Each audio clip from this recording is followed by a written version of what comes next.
செய்வார், என் துக்கத்தை ஏசப்பா எடுப்பாருங்கிற தரிசனத்தை நீங்கள் பெற்றுக்கொண்டீங்கன்னா உங்கள் துக்கம் கண்டிப்பாக மாற்றப்படும். ஓகேங்களா? இப்போது இந்த வசன பகுதியை பாருங்கள். நெகேமியா 8:9 வசனம். நீங்கள் துக்கப்படவும் அழவும் வேண்டாம்.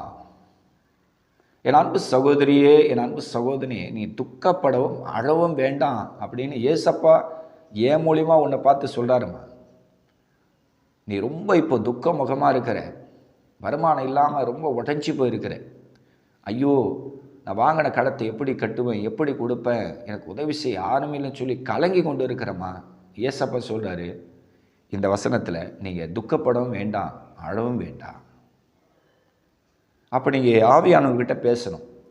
ஆண்டவரே, நீங்கள் என்னோடு பட்சமாக பேசுவது போல் இப்போ எனக்குள்ளே ஒரு பெரிய விசுவாசம் வந்துச்சு, பெரிய மனதைரியம் வந்துச்சு, இனி என்னோடய வாழ்க்கை சக்ஸஸ் ஆகிடும், எதெல்லாம் சேலஞ்சாக இருந்ததோ அதையெல்லாம் நான் ஜெயிப்பேன், வெற்றி பெறுவேன்ற நம்பிக்கை எனக்கு வந்துச்சு.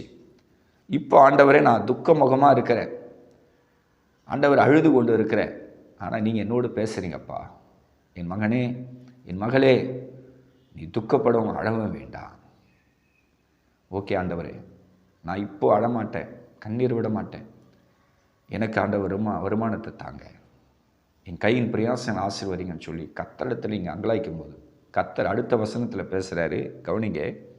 பின்னும் அவன் அவர்களை நோக்கி, நீங்கள் போய் கொழுமையானதை புசித்து மதுரமானதை குடித்து ஒன்றும் இல்லாதவர்களுக்கு பங்குகளை அனுப்புங்க. கவனிச்சிங்களா? என்ன ஆண்டவர் சொல்றாரு? கொழுமையானதை நீங்கள் சாப்பிடுவீங்க, மதுரமானதை குடிப்பீங்க. அப்போ கடன் பிசாசு உங்களுக்கு, அதாவது உங்கள் சரீரத்துக்கு போக வேண்டிய உணவு கூட அந்த பிசாசு தடை பண்ணிடும். ஏன்னா நீங்கள் வாங்குகிற சம்பளத்தெல்லாம் நீங்கள் வட்டி கட்டிட்டு, இன்ட்ரெஸ்ட்டு கட்டிட்டு, லோனை கட்டிட்டிங்கன்னா எப்படி ஒரு ஹெல்த்தான ஆகாரத்தை கூட நீங்கள் உங்கள் சமையல் கட்டை போய் சமைச்சு சாப்பிட முடியும்? ஒரு சில சகோதரிமாருங்க சம்பளம் வாங்குகிறாங்க, நல்ல சம்பளம். ஒரு சில பிரதருங்க நல்ல சம்பளம் வாங்குகிறாங்க, ஏன் கவர்மெண்ட்டில் கூட அவங்க வேலை செய்கிறாங்க. ஆனால் பார்த்திங்கன்னா மொத்தத்தையும் கடன் தான் கட்டுறாங்க. ஒரு ஹெல்த்தான சாப்பாடு கூட சாப்பிட முடியல. கண்ணீர் துக்கம், இரவெல்லாம் சாப்பிட முடியாமல் அழுதுகின்னு விடிய விடிய புலம்பிக்கின்னு வாங்கின கடத்தை எப்படி அடைக்கிறது, எப்படி லோனை கட்டுறது, மகளிர் லோனை எப்படி கட்டுறது, குழு லோன் ஆச்சே, ஒரு 10 பேர் காசு ஆச்சே, நம்ம வச்சுருந்தா எப்படின்னு சொல்லி பயத்தில், திகில்ல, பயங்கரமான நிர்பந்தத்தில் தள்ளப்பட்டிருக்கிறார்.